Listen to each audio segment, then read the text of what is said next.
하늘의 문을 여는 아침에 오신 여러분을 진심으로 환영하고 축복합니다. 이 시간을 통해서 하늘의 열린 문을 통해서 천국을 경험하고 또 경험된 천국으로 오늘 하루를 천국의 소망, 천국의 기쁨, 천국의 능력으로 살아가는 은혜가 살아가는 모든 성도님들 가운데 임하기를 주님의 이름으로 축복합니다. 오늘은 이사야 14장 1절부터 2절 말씀을 읽어드리겠습니다.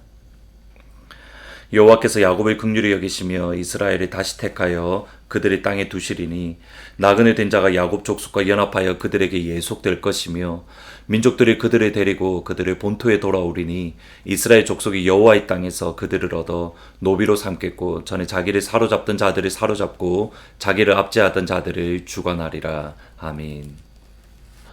탈무드에 나오는 이야기입니다.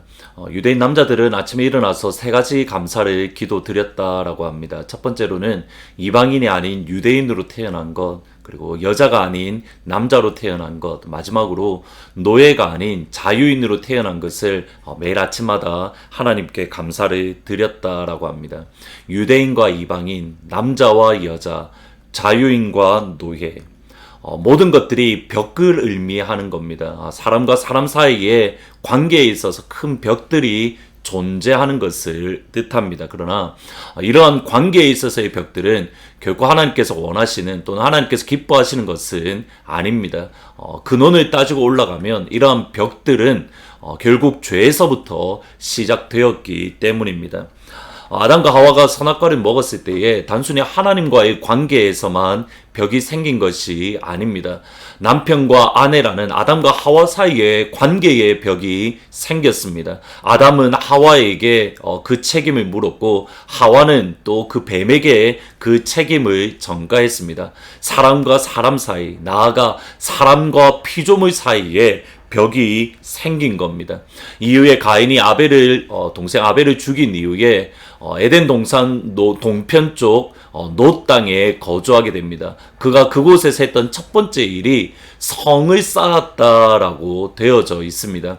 성을 쌓았다라는 것은 나와 너, 내 편과 남의 편을 구분 짓는 경계선, 바운더리를 쌓았다라는 의미입니다. 이후의 역사는 따로 말씀드리지 않아도 될 것 같습니다. 하나님께서는 이러한 바운더리 또는 이런 구분 짓는 것, 벽들을 하나님께서는 기뻐하지 않으십니다. 그러기에 이 벽들, 이 바운더리를 하나님께서는 테이크 케어 하시는데 어떻게 이 벽들을 무너뜨리시고 어떻게 이 관계의 벽들을 허무시는가, 그 방법이 오늘 본문에 나와 있습니다. 1절과 2절 말씀해 보시면 여호와께서 야곱을 긍휼히 여기시며 이스라엘을 다시 택하여 그들의 땅에 두시리니 나그네 된 자가 야곱 족속과 연합하여 그들에게 예속할 것이며 민족들이 그들을 데리고 그들의 본토에 돌아오리니, 그날에 나그네와 야곱 족속 이스라엘 백성이 연합한다라고 말을 합니다. 여기 연합하다라는 말은 남편과 부부 사이의 연합 또는 하나됨이라는 의미를 지니고 있습니다. 이방인과 유대인 사이에 하나됨이 일어날 것이고, 그리고 이방인들이 가나안 땅, 이스라엘 백성들의 땅으로 와서 그 가운데에 돌아오며 함께 살게 될 것이다. 근데 그 앞부분에 보면 뭐라고 표현하냐면 여호와께서 야곱을 긍휼히 여기시고 이스라엘이 다시 택하여 그들의 땅에 두시리니, 하나님께서 이스라엘 백성들을 다시 택하시고 그들의 하나님의 땅 가나안의 땅에 그들을 돌이키시며 회복시켜 주십니다. 곧 이스라엘을 긍휼히 여기시고 그들을 사랑하시고 그들 가운데 은혜를 베푸시며 복을 주심으로 이방인과 연합하게 되고 이방인이 가나안으로 돌아와서 하나님의 은혜 안에서 하나가 되는 역사, 모든 벽들이 허물어지는 일들이 일어나는 겁니다. 성경 역사의 전체를 보면 항상 그렇습니다. 이스라엘이 출애굽할 때에 저희들은 단순히 이스라엘 백성만 나왔다라고 생각하기 쉽지만 출애굽기 본문으로 돌아가면 수많은 잡다한 족속들, 수많은 잡족이라고 표현되어져 있는데 많은 백성들이 같이 이스라엘 백성들과 애굽에서 나왔습니다. 조금 더 거슬러 올라가면 애굽이 7년 대기근을 겪을 때에 하나님의 사람 요셉에게 하나님께서 복을 주심으로 요셉을 통해서 애굽 땅과 그리고 열방이 구원을 얻었다. 또 거슬러 올라가서 아브라함에게는 하나님이 이렇게 말씀하십니다. 아브라함은 강대한 나라가 되고 천하 만민은 그로 말미암아 복을 받게 될 것이 아니냐. 아브라함은 강대한 나라가 되고 천하 만민은 강대한 나라인 아브라함을 통해서 복을 받게 될 것이다. 아브라함에게만 복을 받는 것이 아니라 그를 통해서 열방이 복을 받는 겁니다. 이 말씀을 바울이 갈라디아서에서 인용하면서 이렇게 말씀을 합니다. 그리스도께서 우리를 위하여 저주를 받은 바 되사 율법의 저주에서 우리를 속량하셨으니 기록된 바 나무에 달린 자마다 저주 아래 있는 자라 하였습니다. 이는 그리스도 예수 안에서 아브라함의 복이 이방인에게 미치게 하고 또 우리로 하여금 믿음으로 말미암아 성령의 약속을 받게 하려 함이라. 예수님의 십자가를 통해서 우리가 이제는 믿음으로 말미암는 아브라함의 자손이 되었는데 그로 말미암아 예수 안에서 우리가 받은 아브라함의 복이 이방인에게 미치게 하기 위함이다. 곧 예수님의 십자가의 사역으로 이방인과 유대인 사이의 장벽이 무너진 겁니다. 예수 안에 있는 복이 이방인에게도 미치게 된 겁니다. 모두 다 예수 안에서 일어나는 일입니다. 그래서 여기에서부터 나온 결론의 말씀이 무엇인가? 갈라디아서 3장 28절입니다. 너희는 유대인이나 헬라인이나 종이나 자유인이나 남자나 여자나 다 그리스도 예수 안에서 하나이니라.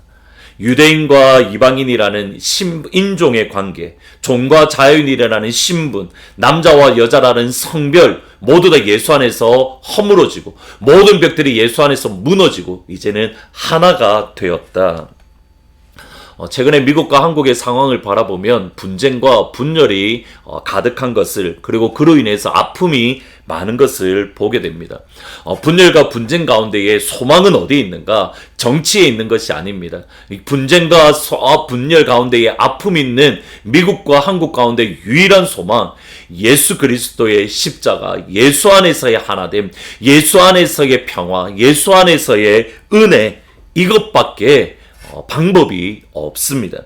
오늘은 기도 후에 예수 십자가의 흘린 피로서라는 찬양이 진행될 겁니다. 오늘 저희들이 기도할 때 오늘은 특별히 분열과 아픔 가운데 있는 미국과 한국을 위해서 하나님 복음 안에서 하나가 되고 예수 안에서 평강이 임할 수 있는, 예수 안에서 모든 벽들이 허물어지는 그러한 은혜가 임하게 해 주십시오. 그리고 이 일에 우리 하트포드 제2장로교회가 쓰임받게 해 주십시오. 아픔과 어려움과 눈물이 있는 이 땅 가운데에 하나님의 교회, 믿음의 자손인 하트포드 제2장로교회를 통해서 회복이 있고 하나됨이 있고 모든 장벽이 허물어지는 역사, 담장을 넘는 우리 교회가 되게 해달라고 간절하게 기도하시면 좋을 것 같습니다. 기억하십시오. 교회가 세상의 유일한 소망입니다.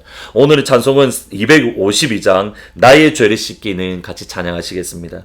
나의 죄를 씻기는 예수의 피밖에 없네. 다시 정케하기도 예수의 피밖에 없네. 예수의 흘린 피 날 희게 하오니 귀하고 귀하다. 예수의 피밖에 없네. 아멘. 기도하시겠습니다. 아버지, 그렇습니다. 모든 장벽들을 무너뜨릴 수 있는 인중 간의 장벽, 신분의 장벽, 선별의 장벽을 무너뜨리는 것 오직 예수의 피밖에 없음을 고백을 합니다. 주님, 그 예수의 피로 아픔과 분열과 눈물 가운데 있는 미국 땅과 한국 땅과 또 이 땅 가운데에 주의 복음으로 말미암아 하나가 되게 하시고 모든 장벽들이 무너지며 서로의 아픔을 치료하며 감싸주는 그러한 역사가 일어날 수 있도록 우리 사랑하는 하트포드 제2장로교회 우리 성도님들을 사용하여 주시옵소서. 오늘 이 한나에도 사랑하는 모든 주의 성도들을 기억하시되 특별히 이주학 집사님, 김순복 권사님, 이상신 권사님, 또 백은주 집사님 기억하시고 하나님의 능력의 손길로 치료하여 주옵소서. 예수님의 이름으로 기도합니다. 아멘. 예수의 피밖에 없습니다. 그 예수의 피로 세상을 치료하는 하나님의 군사가 되기를 주의 이름으로 축복합니다. 십자가에 흘린 피로써 그대는 씻겨 있는가? 더러운 죄 희게 하는 능력을 그대는 참으지 하는가? 예수의 보혈로 그 그대는 씻기어 있는가 마음속에 여러 가지